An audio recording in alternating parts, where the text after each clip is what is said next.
Stephen Guareno, KO Artist Sports, right here with the legendary Jim Lampley. It's good to see you, sir. It's good to, just on a personal note, man, and when I started my boxing career, I covered the last HBO fight, right, with Carissa and the girls, and I remember like, oh man, like I'm not going to see Jim anymore, and it was kind of a bummer. And man, it's great to see you around more often, man. And it's big fight weekend. And all thanks to ppv.com, a new medium of communication which has brought me back. When I left HBO, when HBO left our universe, I went to teach a communications course at my alma mater, the University of North Carolina, taught in the communications department for 5 semesters, and one of the subjects I taught was how storytelling mechanisms are affected by changes in the business structures which surround them, and this is a perfect example of that. The arrival of texting and continuous communication in print creates the opportunity for what we now do on ppv.com, which is that Lance Pugmire, Dan Canobio, Chris Algieri, and I tap out text commentary on the fights as we are watching them, and viewers who are watching on TV can join in and comment, tell us where we're wrong, et cetera, while we do that commentary. So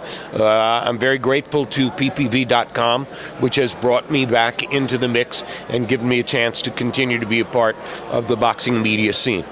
Well, we're thankful to ppv.com as well, because you're here and we get to talk to you. So, man, looking at this fight, Tank and Frank Martin, you've been in the game a long time. You've heard the stories of sparring, and sometimes it's over exaggerated one way or the other. This one, they seem to talk about it.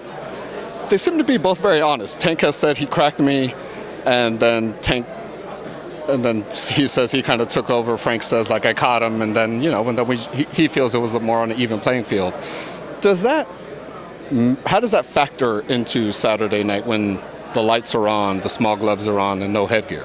Well, you have to understand, of course, that if something happened in sparring, and if both of them are willing to talk honestly about it and establish that something happened in sparring that suggests that there might be real competition in the fight, that's a moneymaker for them. All right, it's a good idea to share that. If you allow your ego to inhibit you in such a way that you don't want to say that you've ever been vulnerable in the ring, then you're not observing reality, and you're not giving fans a greater incentive to go ahead and watch your event. So I give Tank credit for acknowledging to the degree that he has that Frank Martin might have cracked him once or twice.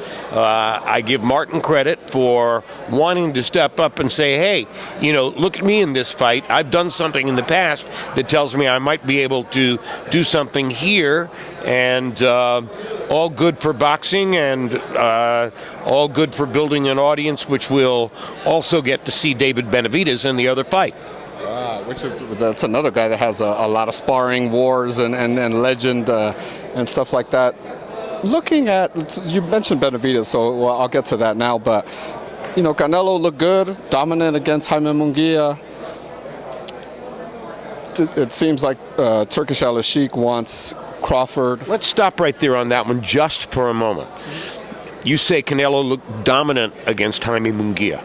I think Canelo looked really good against Jaime Munguia, but he did not look dominant enough for us to say, oh, Munguia wasn't all that, he's been discarded now. Munguia demonstrated some of his quality. Munguia demonstrated what he can do, particularly early in the fight against Canelo.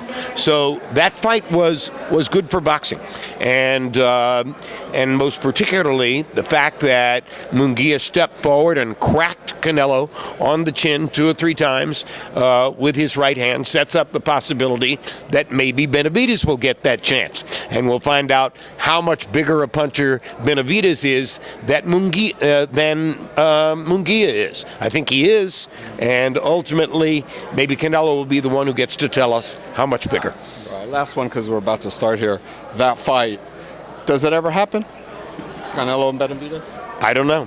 I haven't spent enough time in recent years with Canelo to be able to look him in the eye, try to get a straight answer, and figure that out. I do not know for certain. And by the way, there's no written law that says Canelo has to fight David Benavidez.